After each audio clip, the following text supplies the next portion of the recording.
Chapter 5, Processor Fundamentals, Learning Objectives. You should be able to show understanding of the basic von Neumann model, show understanding of the roles carried out by registers. Registers are tiny storage places in the CPU. Show understanding of the roles carried out by the arithmetic and logic unit ALU and the control unit which is CU and system clock. Show understanding of how data are transferred between various components of the computer system using the address bus, data bus, and control bus. Showing understanding of how the bus width and clock speed are factors that contribute to the performance of the computer system. So how the performance is affected by the bus width and the clock speed. Show understanding of the need for ports. Describe the stages of the fetch execute cycle. Show understanding of register transfer notation. Describe how interrupts are handled. So all these, many of these things you have already learned in O level, but going a bit deeper in this. So there are many architectures. If you take houses, different architects will have their own style of doing, where the kitchen is, where the hall is, and various patterns like the roof, the floor. Same way, the computer also there were many architectures, and one very important one was presented by John von Neumann.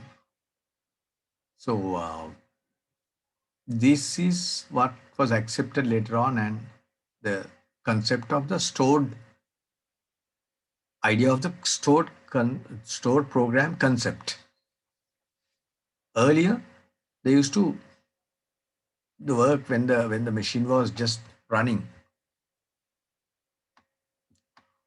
which means like you can't leave anything and go.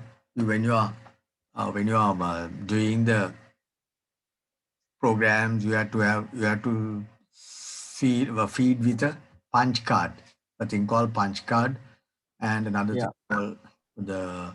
You have heard of punch cards, huh? yes, sir. The card which is hold. The holes are made according to a pattern, and that pattern is recognized by the computer. And there was a thing Yeah, tape, reel, hold, array. yeah, for the data. Yes, this model, the model has the following basic features. There is a processor, a central processing unit.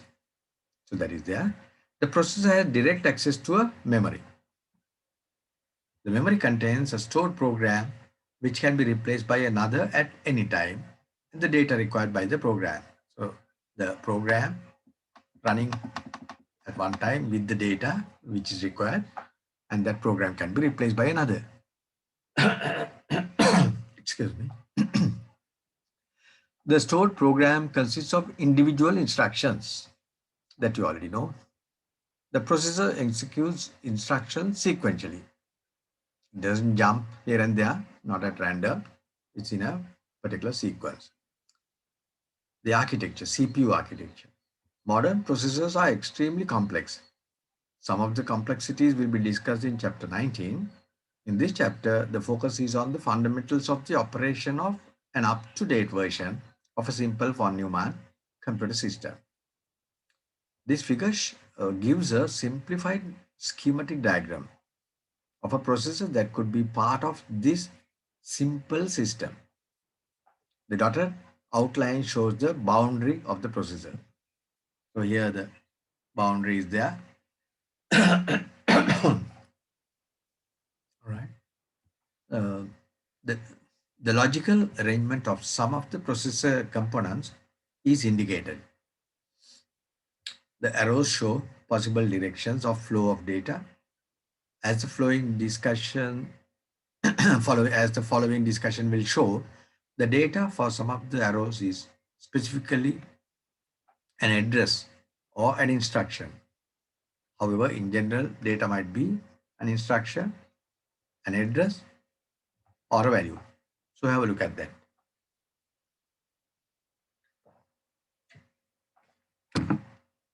The arrows are there. The buses, there are three kinds of buses. One is for the control, the other one address, handling addresses of data and instructions. And the other one is data bus, which transports all the data items both ways. Can you see that? That's a significant thing. Data bus both ways. And control bus also. And address is only one way.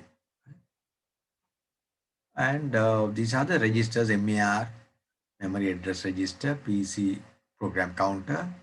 We'll be going into details later. MDR is memory data register; CIR is current instruction register, and others. Here is the ALU and the CU, which you already know. Components of the CPU. The two major components of the CPU are the arithmetic and logic unit, that's ALU, and the control unit. As its name implies, the ALU is responsible for any arithmetic or logic processing that might be needed when a program is running.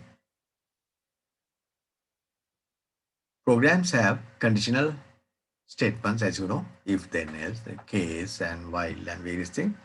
So those conditions are handled by this ALU. The functions of the control unit are more diverse. Control is different. One aspect is controlling the flow of data throughout the processor and indeed throughout the whole computer system. Another is ensuring that program instructions are handled correctly. So imagine the ALU is just waiting, right, in one place, and when a question is given, compare this, is this equal, is this greater, is this less, it will give the answer. That's all it does. But control goes everywhere, brings this, brings that, and gives a ALU. Okay, can you answer this question? Then again, and can you add these two numbers, huh? Like that. A vital part of the control unit is a clock, which is used by the unit to synchronize processes. Or a synchronize, which means there are many things like A equals 10, B equals 20. Many processes, they should be synchronized. They should happen in synchronization. Otherwise, there can be problems. Strictly speaking, there are two clocks. The first is an internal clock which controls the cycles of activity within the processor. The other is the system clock which controls activities outside the processor. The CPU will have a defined frequency for its clock cycle, which is usually referred to as the clock speed. Frequency defines the minimum period of time that separates successive activities within the system. If you want to, if you got a hazy picture of it, I can give an example for you to visualize how things happen in synchronization. Picture two people having this. Do you know about the what do you call that rope? Mm, skipping rope. You have heard of skipping rope? Yeah. Yeah. And then what they do is now sometimes two people hold the handles away from each other, having the rope horizontally, and then start like swinging it up and down or in a circular motion. Then one other person jumps over that. Actually, you are supposed to do it on your own. You have to hold it from with your both hands and then do it yourself. But then this is a like a deviation from that, and you jump again. When the time comes, you have to jump. You can't jump out of a synchronization, no, out of time. Even two people can jump if they synchronize. Two, three, if the rope is long enough, can jump. So every time this comes to the correct place, you have to jump. Now you understand how the instruction, there are maybe two, three instructions taking place, but they must go in order, like this. Sending the bits. Can you remember we were talking about transmission, data transmission? serial, the parallel has a problem of, sometimes they might go, one might go before the other. And not like serial. Serial is just one behind the other and there's no problem. So for there also you need synchronization. Here, this is why the system clock, the clock cycle is there. So according to those cycles only, instructions will take place. That is why when you say 3 gigahertz, the speed of a computer is 3 gigahertz, that means it can, right? It's possible to go up to 3 billion instructions per second. It will tick 3 billion times per a second. So here is an extension question. In an advertisement for a laptop computer, the system is described as 4 GB, 1 TB, 1.7 gigahertz. 1. Which three components are being referred to here? 4 GBs,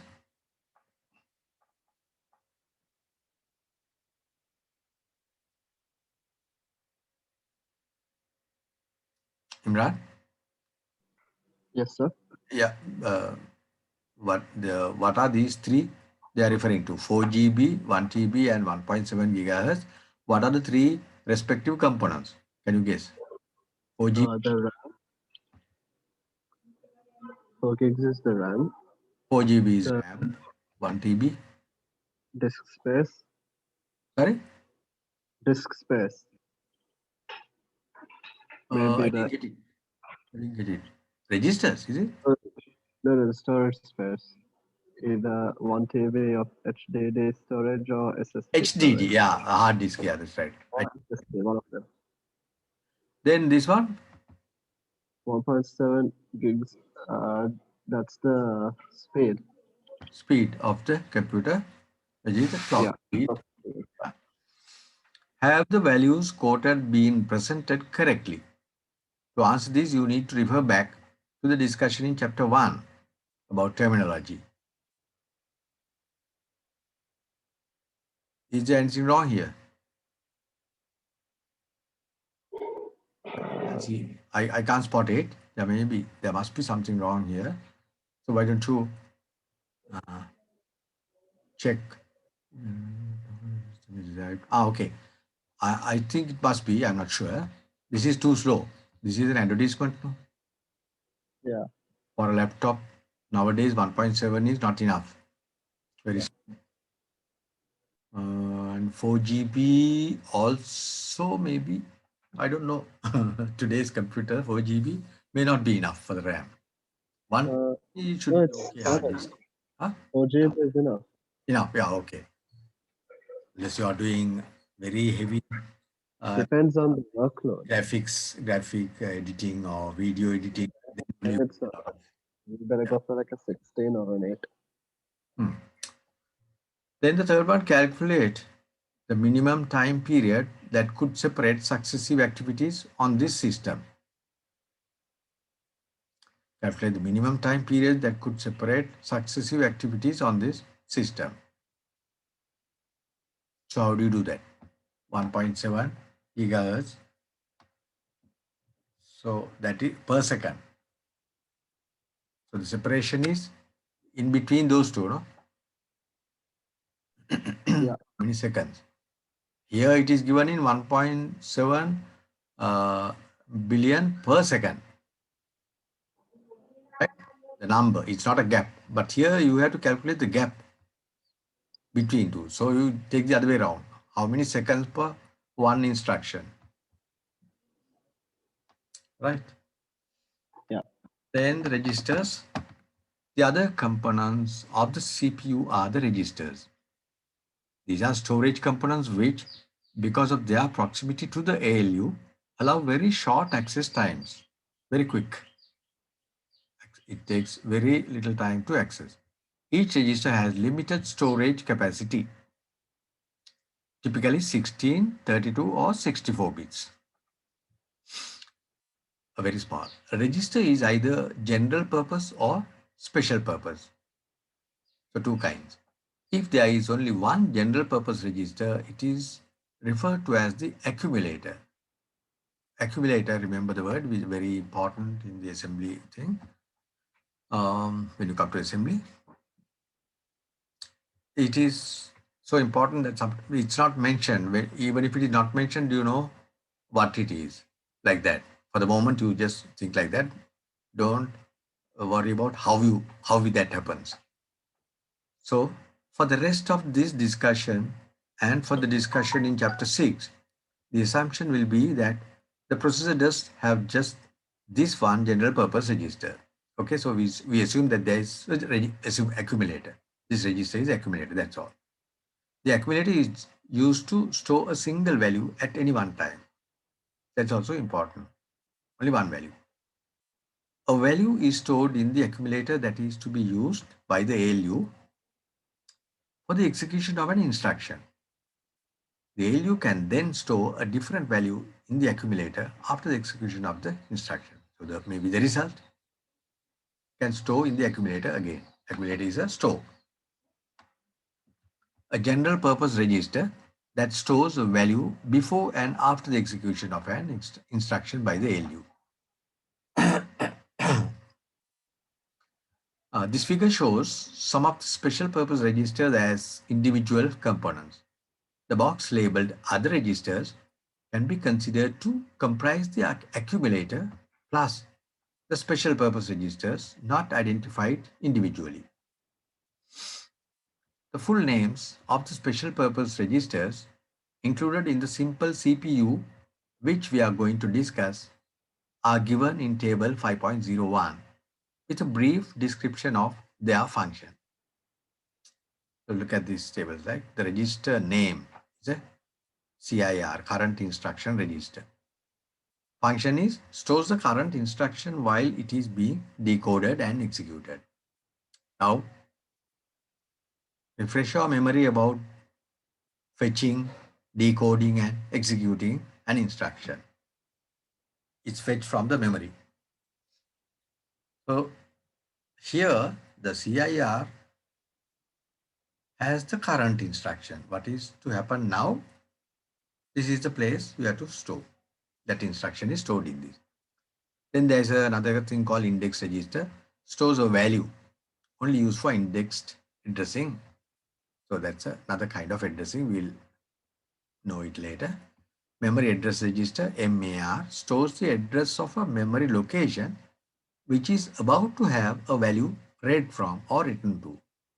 So you have an idea of what the memory looks like, no? Not looks like, I mean, how it is, the architecture of the memory. Like these are cells, different cells in the memory, and there can be one instruction.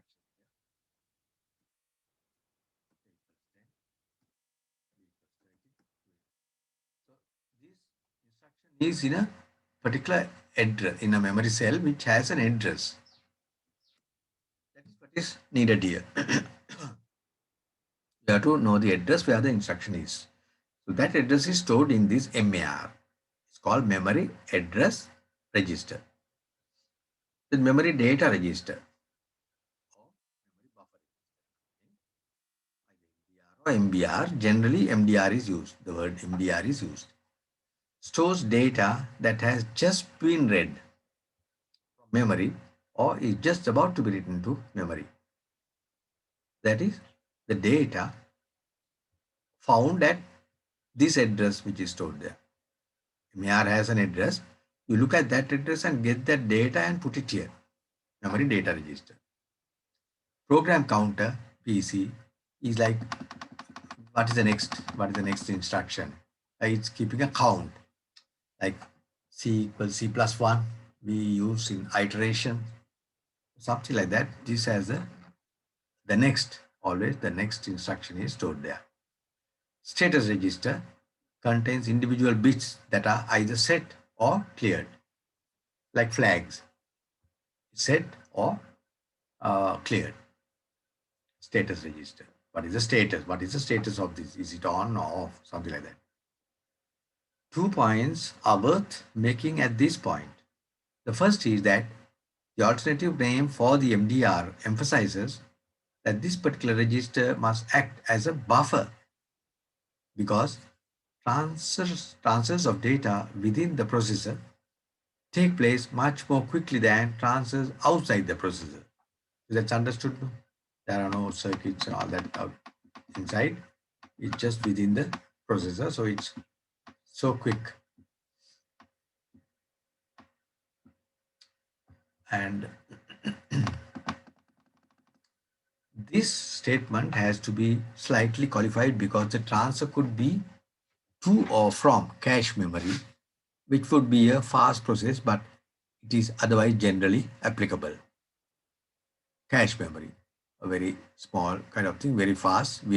I think we learned, you remember? There are the static and dynamic, the memory, RAM, SRAM and DRAM, and one which is expensive. That's the one used for this, and the other one for the other memory. The mention of cache memory brings us to the second point, which is that all this discussion in this chapter and chapter 6 ignores the fact that cache memory exists. We don't take that into account. All references are simply to memory as in table 5.01, that is all these registers which we saw.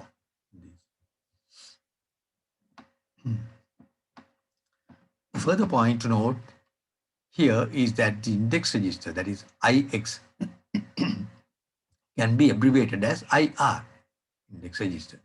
But in some sources, the current instruction register CIR is abbreviated as IR. So, which is an unnecessary potential cause of confusion. So let's stick to IX. In this book, the index register is always IX and the current instruction register is CIR. So that's a convention used in this book. Finally, there is also possible confusion if the abbreviation PC is used. This will only be used in this book when register transfer notation is being used, as we will see later in the chapter. Everywhere else, a PC is a computer, personal computer.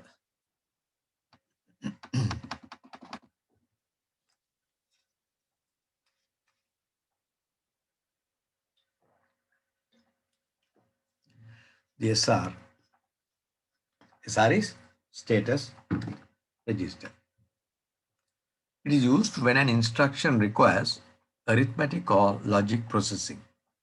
Each individual bit in the SR operates as a flag.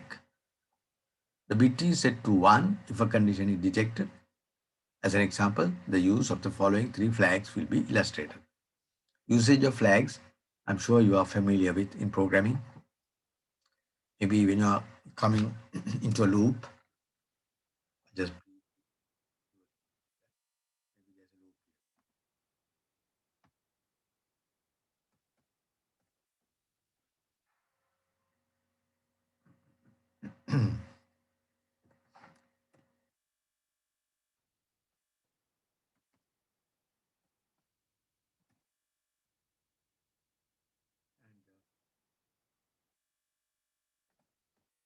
variable call first equals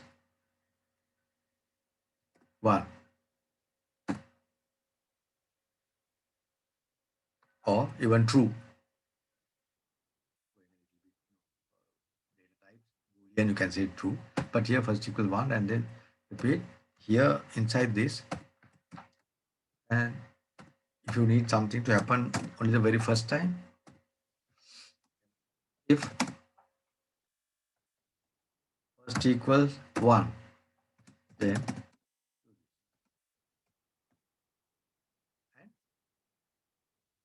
you have to do something else, otherwise it will happen always. Not the first, the second time also it will happen. What do? You set first 0. So in this loop, every time the program runs, it's coming here. First is initialized to 1 and check this. Only the first time it will happen. So it's a kind of flag. Carrying a flag, if you see the flag, do this. Otherwise, don't allow him to come in or something like that, or a permit, something. It's called flag. So As an example, the use of the following three flags will be illustrated. The carry flag, identified as C, is set to 1 if there is a carry. These are about calculation. Right? The negative flag, identified as N, is set to 1 if a result is negative. The overflow flag, identified as V, is set to 1 if overflow is detected. So N is 1 if it is, if there is, sorry, C is 1 if there is a carry, N is 1 if it is negative, or in other words, C is carry, N is negative, V is overflow. All those will be true if it is 1. If it is true, it will be set to 1. For example, if V is 0, what does it indicate? It's positive, because the negative flag identified as, sorry, not V, I'm sorry, I made a mistake, N. That's why you were wondering, I think. The negative flag identified as N is set to 1 if a result is negative. So if N is 0, that means it's positive. Here is a worked example. Using the status register during an arithmetic operation, consider the condition of two positive values where the sum of the two produces an answer that is too large to be correctly identified with the limited number of bits used to represent the values. For example, if an 8-bit binary integer representation is being used and an attempt is made to add denary 66 to denary 68, the following happens. So as a revision, can you see that this is denary 66? 1, 2, 4, 8, 16, 32, 64. Here is 64 and here is 2, 66. And this is 68. So at denary 66 to denary 68, the following happens. So those are positive numbers. When that happens, this becomes 1, this is 1, 0, 0, 0, 0, and this is 1 plus 1 is 1, 0. So the 1 goes there, making it negative. This 1 is the representation negative. So there is a problem. Negative is 1.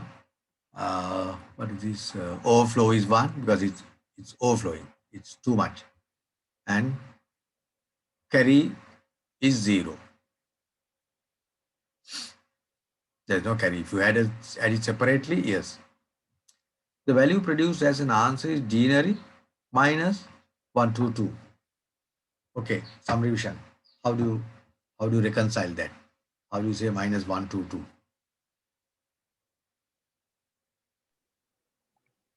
Because the MSB is 1. 122. This figure, it says minus 122. Okay, Yeah. this is minus. All right. This is minus. You are right. Yeah. About this. This is 6, no? Yeah. 4 and 2, 6. So how do you reconcile with this? They are saying the value produced as an answer is denary minus 122. You remember that Plus complement? MSB Yes. is Yeah. uh, 122. First bit is, yes. it's minus 120. That's right. Yeah. Yes. The value minus or this minus this value 128 minus Minus 6 minus 6. 128 plus 6. We Yeah. got minus 122. 6. Yeah. Two positive numbers have been added to get a negative number. This impossibility is detected by the combination of the negative flag and the overflow flag being set to 1. The processor has identified the problem and can therefore send out an appropriate message. Then 2. Consider using the same 8-bit binary integer representation, but this time two negative numbers, both minus 66 and minus 68 in denary added. So here it's given correctly, 1 for minus and 1, 2, 4, 1, 2, 4, 8, 16. No, sorry. 1, 2, 4, 8, 16, 32. So 32 plus 31. Generally, if all were ones, 32 plus 31 is 63.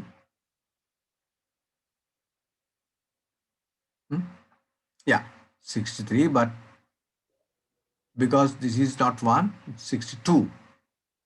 And 128 minus 62, you get 66. And same way, the minus 68 also like that. And when you add up, what happens is here, and let's carry 1. We're showing it as 1. 174. Yeah. So it's not, Not negative, but there's an overflow. yeah.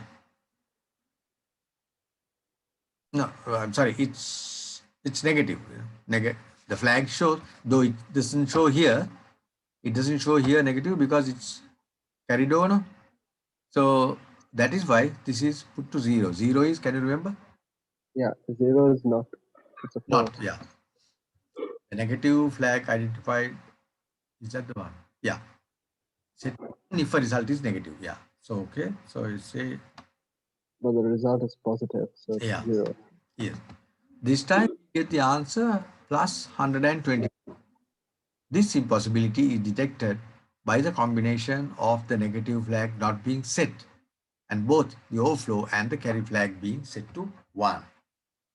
So it can be corrected. That also can be corrected like the earlier example. Extension question 5.02. Carry out a comparable calculation for the addition in binary of minus 662 plus 68. So it's a different scenario. What do you think the processor should do with the carry bit? So think about it. Go through the theory part. It's theoretical, right? And then try to arrive. Now the system bus.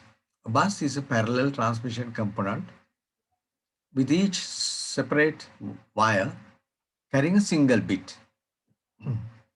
Remember the parallel transmission? It is important not to describe a bus as a storage device. It doesn't store it, it carries, it transports. A bus does not hold data. Instead, it is a mechanism for data to be transferred from one system component to another.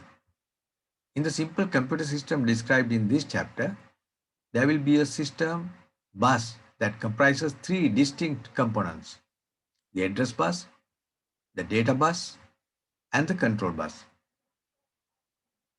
So the three buses: the address, data, and control.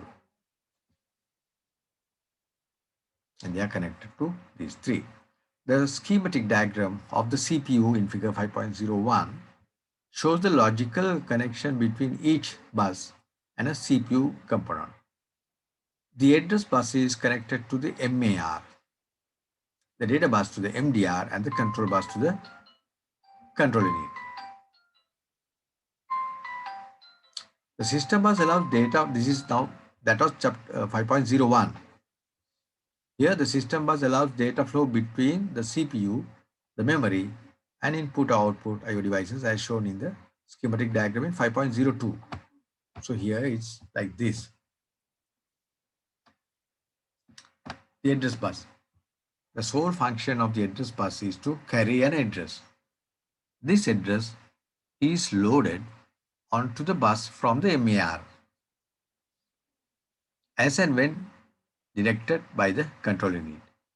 So the control unit will tell what is to be done from the current instruction to take the address. The sole function of the address bus is to carry an address. So this address is loaded onto the bus from the MAR, because we earlier mentioned that MAR has the address where the current instruction is. The address specifies a location in memory which is due to receive data or from which data is to be read. The address bus is a one-way street. It can only be used to send an address to a memory controller. It cannot be used to carry an address from the memory controller back to the CPU. So that's only one way, always giving the addresses. Read the definition. Address bus, a component that carries an address to the memory controller to identify a location in memory which is to be read from or written to. The crucial aspect of the address bus is the bus width. Bus width, how much can be taken, which is the number of separate wires in the bus. The number of wires defines the number of bits in the address's binary code. In the simple computer system considered here, we will assume that the bus width is 16 bits, allowing 65,536 memory locations to be directly addressed. So that is like 16 bits. So how many addresses? 2 to the power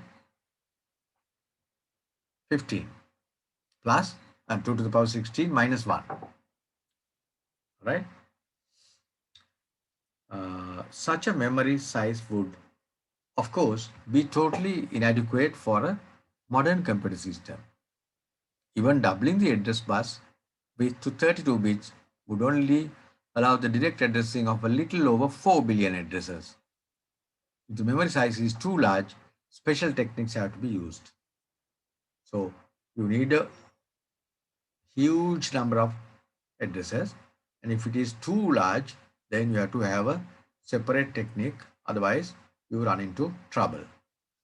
So there are special techniques for that. Now we come to the data bus. We finished the address bus, now the data bus. The function of the data bus is to carry data. This might be an instruction, an address, or a value. As can be seen from figure 5.02, the data bus might be carrying the data from CPU to memory or from memory to CPU. Data from either to the CPU or from the CPU, the data bus.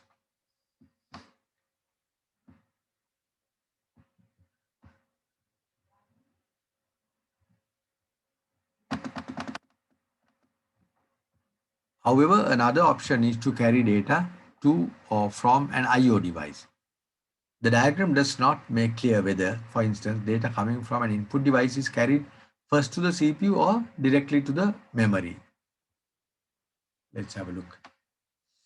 Something coming from an input device or going to output device, whether it's going through this or that. It doesn't show like that. We don't know. We don't know here. How does it happen? Does it go to memory first and then CPU, or directly to CPU, or output also, whether it's going CPU to output or to memory and then output? It's not clear. It doesn't show. There is a reason. There is a good reason for this. Some computer systems will only allow input to the CPU before the data can be stored in memory. Other systems will allow direct transfer to memory. So there are two ways, that is why. Bus width is again an important factor in considering how the data bus is used. Before discussing this, it is useful to introduce the concept of a word. A word consists of a number of bytes, and for any system, the word length is defined. So it's a system specific thing. It is different, it will be defined. What is the word length? How many bytes? The significance of the word length is that it defines a grouping that the system will handle as one unit. The word length might be stated as a number of bytes or as a number of bits. Typical word lengths are 16, 32 or 64 bits. That is 2, 4 or 8 bytes respectively. For a given computer system, the bus width is ideally the same as the word length. See, like how much can you carry in your hand or both hands, like that. The width is kept like that. How much you carry at the particular time. For a given computer system, the bus width is ideally same as the word length. If this is not possible, the bus width can be half the word length, so that a full word can be transmitted by 2 consecutive data transfers. The first part, second part, that way it can be It's half, not 1/3 or something, half and half. For our simple system, we assume a data bus width of 16 bits and a word length of 2 bytes to match this. So that for this textbook, for this example, for this lesson, how much? The data bus width is 16 bits, the word length of 2 bytes to match this. Data bus is a component that carries data to and from the processor. Word, a small number of bytes handled as a unit by the computer system. The control bus. The control bus is another bidirectional bus which transmits signal from the control unit to any other system component or transmits a signal to the control unit. There is no need for extended width, so the control bus typically has just 8 wires. A major use of the control bus is to carry timing signals. As described in section 5.02, the system clock in the control unit defines the clock cycle for the computer system. The control bus carries timing signals at time intervals dictated by the clock cycle. So the two, how it is synchronized is it's controlled by the clock cycle. So there is no problem of going out of sync. This ensures that the time that one component transmits data is synchronized with the time that another component reads it. The clock speed is the most important factor governing the processing speed of the system. However, it is not the only factor. The performance will be limited if the bus widths are insufficient for the whole of a data value to be transferred in one clock cycle. For optimum performance, it is also particularly important that memory access is as efficient as possible.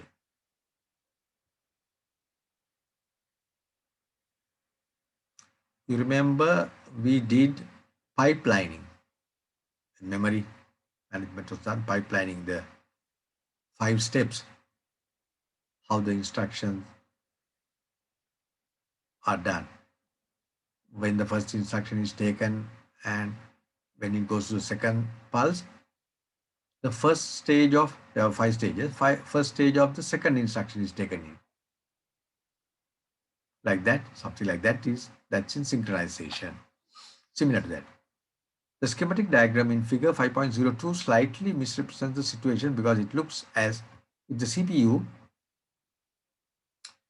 the memory and the I/O devices have similar access to the data and control buses. The reality is different. Each I/O device is connected to an interface called a port. Each port is connected to the I/O or device controller. So there are I/O ports, input, output. This controller handles the interaction between the CPU and an I/O device. A port is described as internal if the connected I/O device is an integral part of the computer system. An external port allows the computer user to connect a peripheral I/O device. So like USB port. Port is where you fix the unit like a socket. External, that is external. The USB. In the early days of the PC, the process of connecting a peripheral was time consuming and required technical expertise. The aim of the plug and play concept was to remove the need for technical knowledge so that any computer user could connect a peripheral and start using it straight away. Those days, when you buy a device, additional one, if you just connect it, there was no USB at that time, serial connectors, parallel connectors. So generally serial connectors was used. And when you connect it, the computer doesn't identify it unless it is introduced to it, like the device driver, thing called device driver, which is software, which will help the computer to recognize the device and then communicate with it so that data can be exchanged. The plug and play concept was only fully realized by the creation of the USB standard. So plug and play means you just plug it and then work without worrying about the software that is needed as the device driver. Nowadays, anyone buying a new peripheral device will expect it to connect to a USB port. There is an alternative technology known as Firewire, but this is not so commonly used in computer systems. Some information about the USB standard. A hierarchy of connections is supported. The computer is at the robot is the root, sorry. The computer is at the root of this hierarchy and can handle 127 attached devices. So when you say hierarchy, you understand, no? Top down. From the top, so top there is only one, the root, that's the computer root of this hierarchy, and can handle down level by level. It can go down to a total of 127 attached devices. Devices can be attached while the computer is switched on and are automatically configured for use. So there's another thing, those days you have to switch off. You had to switch off the computer when you are connecting some device. Otherwise, there could be short circuits and problems, technical problems. But with this modern technology, you can connect while the machine is on and automatically it will detect and configure it automatically. You may have seen when you insert a particular pen drive for the first time, it will say USB detected or new device detected, software configured. Now you may use the device. Automatically it comes. Finally, the standard has evolved with USB 3, the version 3 being the latest. Carry out an investigation into storage devices that could be connected as a peripheral to a PC using the USB port. For two representative devices, find out which specific USB technology is being used and what the potential data transfer speed is. How do these speeds compare with the speed of access of a hard drive installed inside the computer? So you need a connected knowledge about that, connected information.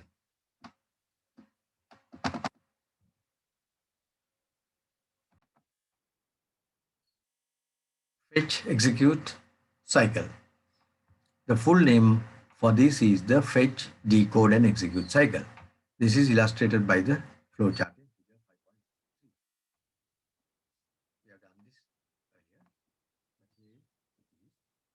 Start and then check whether there are any. But here there's an additional thing, the interrupt processing. Any instructions to execute? If no, keep on checking. That's a loop. If there is, then fetch next instruction. Where is the fetch instruction? That is in the next instruction is in CIR. Sorry, the PC. PC will have the next instruction address. Once you get that, fetch it, decode instruction. You decode, that is not discussed here, how you decode and all that. Then execute instruction, that is done also. Then the question is, any interrupts to be processed. So at that, in between, you don't check whether there are any interrupts. That is why earlier also I have said, when I am teaching, if somebody comes for a message, I will know what it is and give priority. I might not stop immediately. I will do what I am doing and then stop. But if there is somebody coming more important, or if it is urgent, sounds urgent, then of course I'll stop immediately and attend to it. So same way here, at this point to check any interrupts to be processed. If no, then the same cycle is being done. But in case there is an interrupt to be processed, then transfer control to interrupt handling program. So now it's a little bit tricky. So the CU control is doing a particular instruction or a set of instruction one by one. But at that time, now the control has to be handed over for interrupt handling program. A program to handle the interrupt, that is operating system, hands over, then goes there and continues. This is where the bookmarking, the stacking of registers come in. If we assume that a program is already running, then the program counter already holds the address of an instruction. In the fetch stage, the following steps happen. The address in the program counter is transferred within the CPU to the MAR that we discussed earlier. We mentioned the address in the program counter. That is the next instruction. That address is going to memory address register. During the next clock cycle, two things happen simultaneously. The instructions held in the address pointed to by MAR is fetched into the MDR. So that instruction will come to MDR, the data register. The address stored in the program counter is incremented. At the same time, the PC gets incremented. One gets added to the PC, showing the next instruction. Then the next step is the instruction stored in the MDR is transferred within the CPU to the CIR. So inside, now from the MDR, it goes to CIR because it's an instruction that is here. In the MAR, there was an address. Here MDR has an instruction, then that is transferred to CIR. For our simple system, the program counter will be incremented by 1. However, it should be noted that the instruction just loaded might be a jump instruction. Jump means not the next instruction, maybe somewhere else, another place. So in that case, adding 1 won't help. In this case, the program counter contents will have to be updated in accordance with the jump condition. This can only happen after the instruction has been decoded. So then only it will know where to go. Like for example, if A is greater than 10. But until it is done, until it is decoded, you don't know what kind of instruction it is and what kind of data will be resulted. In the decode stage, the instruction stored in the CIR, current instruction register, is received as input by the circuitry within the control unit. Depending on the type of instruction, the control unit will send signals to the appropriate components so that the execute stage can begin. At this stage, the ALU will be activated if the instruction requires arithmetic or logic processing. The description of the execute stage is postponed until chapter 6, in which a simple instruction set is introduced and discussed. So that is going towards the machine, the assembly language low level, because how it is done, how the registers are used, instruction set. Every CPU has an instruction set. One kind of CPU will have the same instruction set. Another one, for example, Mac or something else, will have another different kind of instruction set. And then we come to register transfer notation. Operations involving registers can be described by register transfer notation. The simplest form of this can be illustrated by the following representation of the fetch stage of the fetch execute cycle. Like writing pseudocode, see, MAR gets the address of from the PC, from the program counter, MAR gets a number. Then PC equals PC plus 1. Like pseudocode, no? PC equals PC plus 1. So that is 1. This is getting incremented. At the same time, we saw earlier, while this is happening, the MDR gets data from what was there in this address. That is why you have 2 brackets. Look carefully, you have 2 brackets here, whereas the others have only 1, the square bracket. which means it's not what is in the MAR that MDR will get, but MDR will get what is there in this address given by the MAR. For example,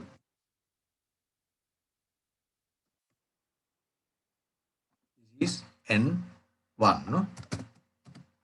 This address of this cell is N1. Now, this address will tell you to get the address, to get the value in N1. And if N1 is 100, it will get 100. It's not N1. You will not get N1, but what is there in N1 will get. That's why now here in this case, one bracket, exactly directly what is there in PC will go there. But here two brackets, which means what is there in MAR will not go to MDR. What is there in the address given by MAR will go. Like in this example, what is there in N1 will go to this. Finally, current instruction register will get that address, that particular, not address, sorry, the data, the instruction which was there in this address was transferred to MDR. From the MDR, that instruction will go to CIR. The basic format for an individual data transfer is similar to that for variable assignment. The first item is the destination of the data. The appropriate abbreviation is used to identify the particular register. To the right of the arrow showing the transmission of data is the definition of this data. In this definition, the square brackets around the register abbreviation show that the content of the register is being moved, possibly with some arithmetic operation being applied. When two data operations are placed on the same line separated by a semicolon, here the semicolon to separate two instructions, this means that the two transfers take place simultaneously. So one line means with one clock pulse. The double pair of brackets around MAR on the second line needs careful interpretation. The contents of the MAR is an address. It is a content of that address which is being transferred to the MDR that we discussed. Then finally, interrupt handling. There are many different reasons for an interrupt to be generated. Some examples are a fatal error in a program. Maybe a program which has, due to some variable changes, it becomes 0, divided by 0. A hardware fault. Maybe the CD drive is not working. Some kind of thing. A need for I/O processing to begin. So this is not a problem really, but a need when a printout has to be resumed, printing or something like that. User interaction. User will interact when you press Control Alt and Delete. Now I am pressing. Whatever the CPU is doing or the computer is doing, please stop and you go to Task Manager and you will see all the tasks you can control and various things. Then you exit from that. While you can remove applications or whatever that you have, you can do. That's a Task Manager. So that Control Alt and Delete, that's a keyboard interrupt. Then the timer signal. So sometimes the timing thing, maybe a delaying technique or something like that, a timer, it will give a signal that also comes as an interrupt to the CPU. There are a number of different approaches possible for the detailed mechanisms used to handle interrupts, but the overriding principles are clearly defined. Each different interrupt needs to be handled appropriately, and different interrupts might possibly have different priorities. I told you the priorities. Some are not important. It will be suspended or delayed. The action, the attention will be given after some time. If what is happening now is more important, that will do. Therefore, the processor must have a means of identifying the type of interrupt. One way is to have an interrupt register in the CPU that works like the status register, with each individual bit operating as a flag for a specific type of interrupt. Now, can you imagine a situation like that in a plane or in a hotel? When you ring from a room, you ring the bell or press a button for attention. Then they come and they come to the correct room. How do they come? Because there is an indicator in the office room or wherever the attendant is, which room rang the bell, right? So now in a plane, if you say if you need attention, you press a button without disturbing, shouting and all that. That's what you do. Then the attendant comes. There is a light there on where it came from. You come and then switch it off and then ask what you want. And all. That kind of thing is here. Every interrupt will have a indicator. Then the CPU will know what kind of interrupt which has come. As the flowchart in figure 5.03 shows, the existence of an interrupt is only detected at the end of a fetch execute cycle. That we saw in that flowchart, at the end of the cycle only it will check. This allows the current program to be interrupted and left in a defined state which can be returned to later. The first step in handling the interrupt is to store the contents of the program counter and any other registers somewhere safe in memory.